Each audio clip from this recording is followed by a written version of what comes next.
Yo, what's up guys? So ayan, nakakabit na ang ating relay at susubukan na natin paandarin guys. Punta tayo dito sa Manibela at tignan natin kung meron pa siyang check engine at nakailaw pa lahat ng kanyang mga indicator lights. So ayan, on position natin.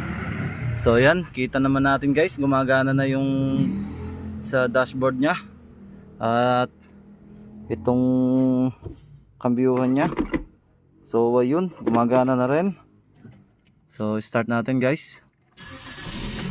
Ayun, nawala na lahat ng nakailaw guys. So yun lang talaga ang naging problema guys, yung kanyang fuse sa relay, ay fuse sa alternator guys. So yan, testing nating aircon. Ayun, at gumagana na rin. So napaka basic lang ng ating troubleshooting ngayon guys. Pag na-encuentro nyo, at least alam nyo na, kayang kaya nyo rin to guys. So ayan, check natin.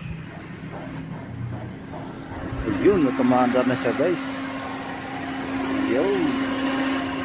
At isa pa nga palang pag-check na tong alternator guys, tuturo ko sa inyo.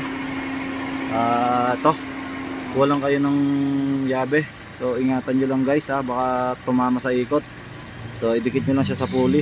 Ayun, kita nyo naman guys, at pag nararamdaman yung dumidikit, ibig sabihin nagkakarga siya guys. Ayun kitang kita nyo ayan, dumidikit siya guys. Ingatan nyo lang yung hawak nyo baka malaglag, so masisira yung belt natin. So okay na guys. Yun, good job. So ito ang ating pinalitan. Yan. So nagpahirap sa atin. Yan lang.